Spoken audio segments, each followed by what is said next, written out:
Everybody, welcome to Kastor's Corner Toy of the Day. I'm your host, Cleo, here for another Toy of the Day here on our YouTube channel. You can go to castorscorner.com for a full gallery of this figure. You can also follow us. We are at Kastor's Corner. Oh, it's backwards today. On all social media because we have something special planned. And you can check out the Cornercast podcast. New episodes coming very, very soon. We're already in the recording phase. So they will be up, but catch up on old episodes. Tonight's Toy of the Day actually comes from one of the people that kind of help support the site. So we have a special guest today to help us with our Toy of the Day. Introduce yourself. How's it going, everybody? My name is Bill. I used to write for Kastor's Corner. I don't anymore, but I do still collect toys. And this is something like one of the things is that I thought was interesting when you ordered this. It was about the time you were still writing. Yeah. No, so, this anybody who's familiar with the Mezco 112 series, 112 Collective knows that delays happen with those figures quite often. This was probably the longest delay of any of the things that I have ordered from them in the past, though. I don't recall exactly how, but yeah, it was probably about 2 years at least from when the prototype was first debuted live versus until now. Yeah. And so like it was one of those things where you're like, oh, I'll do the review, and I'm like, cool. And then I was like, oh, this is out now. Do you still want to do the review? And you're like, yeah, sure, we'll do the review. So 100%. So show us what you got. So because we didn't mention what we got yet. Yeah, no. What we are talking about today is the 112 Collective Conan the Barbarian. So this was a very like I said, much delayed figure, but honestly, having him in hand, well worth the wait. This guy is, I've had a number of 112 figures that I've picked up, over the last 5-6 years or so. This is without a doubt one of the best ones they did, which is crazy to say because he kind of bucks the trend from what 112 Collective does so often, which is a lot of mixed material stuff like that, the fabric costumes and stuff. I mean, what we have here is a beefy dude who is basically mostly naked except for a loincloth. Yeah, but, and I mean, hold them up. So yeah. We'll have better pictures on the website, but yeah, I mean, thinking about 112, honestly, it's one of those things where I'm like, oh yeah, no, I want the cloth costume, right? Mm-hmm. Yeah. And so how does this for you at least differ in the typical 112? What makes it a 112 figure for you that kind of sets it apart, that makes it worth the price point? Because it's a higher price point for sure. It is. I mean, I think part of that really goes to the fact that this is a, it's a character who, obviously has a really storied history throughout pop culture, but there haven't been that many amazingly good Conan toys over the years, or even Conan toys at all for that matter. If you think of other characters that have been around for as long as he has, in fiction, it's not that common. It's definitely not that common, especially for a more high-end sort of figure, So this one for me, it was knowing that in addition to the mixed materials and everything, Mezco does a great job with detail. They have a really unique aesthetic in that they kind of have a lot of sculpted detail where appropriate, and things like the head sculpts and everything too. And that when I saw that they were basically channeling into the classic 1970s and 80s Frank Frazetta style for this Conan figure, I was like, you know what, I trust them that they're going to be able to do that style justice and actually adapt that well into 3-dimension, which I mean, they really did a good job. It's, I don't know if the camera's going to pick it up here really, but again, for what could have been an overly simplistic figure, I mean, there's some incredible detail on the the sculpting and the different scars and everything like that, that adorn Conan's body. It adds a level of realism and a level of texture that I wasn't expecting with this figure. Well, that's good. I mean, yeah. I like to see that kind of detailing that kind of steps up what a normal figure would have and kind of justify that price point, even though it's something like you said that you don't see normally, but also the idea of you don't see it normally and there's value to what it actually is. So That's And good. he has a lot of the other, things you'd expect from a 112 collective figure as well. Obviously, that help to boost that value and kind of increase that. In addition to he's got the standard range of motion, which is pretty generous when it comes to 112. And they did a decent job considering he does, because of his unique situation, he's got a lot less concealed joints, because obviously there's no fabric bodysuit or anything like covering him. But despite that, he's well enough engineered that, you can get a lot of really good organic poses. Some people might not be crazy about this. He actually does have single jointed elbows, Mhm. which I think works because it looks like the double elbow, can kind of start to look really, really artificial, when you have that internal and it's the full side, butterfly design. So this actually looks a little more organic and natural, on what is effectively a bare arm, that still has a good range of motion. So things like that I think really help with this figure, that he can still look really good in any pose, even if he doesn't have the fabric costume to conceal him the way that most 112 figures would. Mhm. On top of the articulation, he's also got a great range of weapons, which is really cool, and different accessories and everything. So there's two alternate head sculpts. I like the stoic one because it really has that Frazetta vibe, but there's an alternate head of him screaming with his hair kind of waving a little bit, which is great for action poses. He's got a removable necklace, two different loincloths, which, if you're going to do um, a figure who only wears one article of clothing, why not give two different variants for that? Yeah. A couple of swords, knives, axes, shield, all the weapons and armaments that a barbarian would probably use.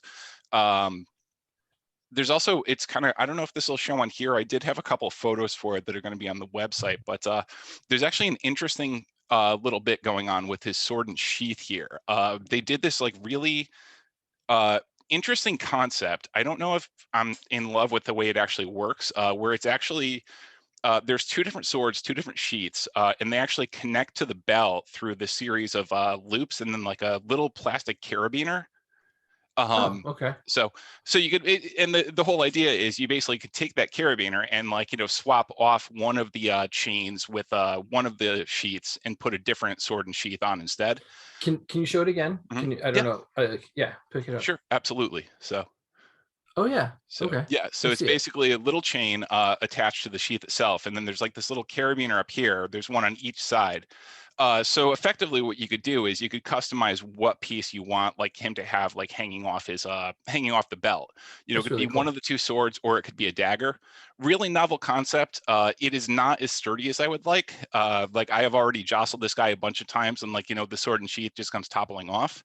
Okay. But I think it's inventive. It's an inventive and interesting way to give alternate looks and do something a little different rather than just molding a sheath onto the belt or something. Hmm. Um, so when they've done some kind of more human looking figures, Hmm. like John Wick and a few of the other ones, the plastic on the face is a little bit softer, Yeah. and doesn't they're they're looking, and we've talked about this before.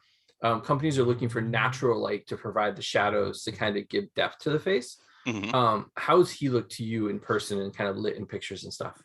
I think he looks really good actually because they did something I haven't seen a lot of companies do recently, which is going back to that semi-translucent plastic that really gives. NECA used to use a ton of this a couple of years ago, and I know some other 112s have actually used this as well, where you have essentially a really thin top layer of translucent plastic on Mhm. top of the overall mix for the skin, because human skin is oily, and number the one reason that that toys look like toys and look like plastic is plastic doesn't naturally have that same, it's opaque and it's solid, it doesn't have that kind of that veneer that really brings that life about.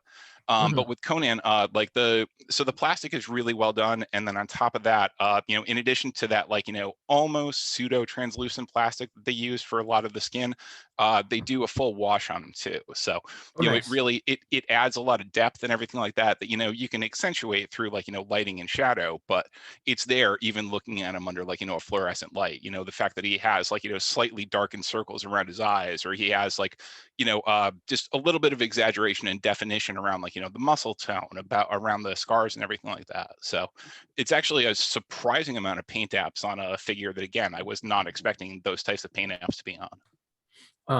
Weapons fragile like normal, take care when you're swapping them here Yeah. and there? Yeah. Okay. No, same thing. Like, I mean, he's burly enough. I didn't feel uncomfortable about swapping out the hands or like, the head or anything like that. He's a thick enough figure, so no issues there.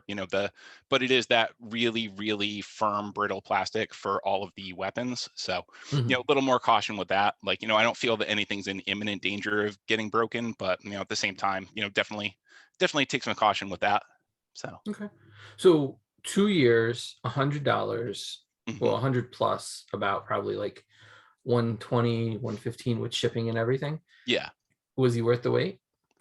I think so. I mean, I'm a big Conan fan, and my go-to era for Conan was always in that, like, the fantasy paintings from, like, the Frank Frazettas and the Boris Vallejos and stuff. So, like, I mean, this is like the Conan figure I always wanted, and it just so happens he's at, like, the 6-inch scale, which is a great scale that, I'm really into. So he's a really solid figure. I wish the carabiner thing had worked out a little better, or there were alternate ways for him to store store his weaponry.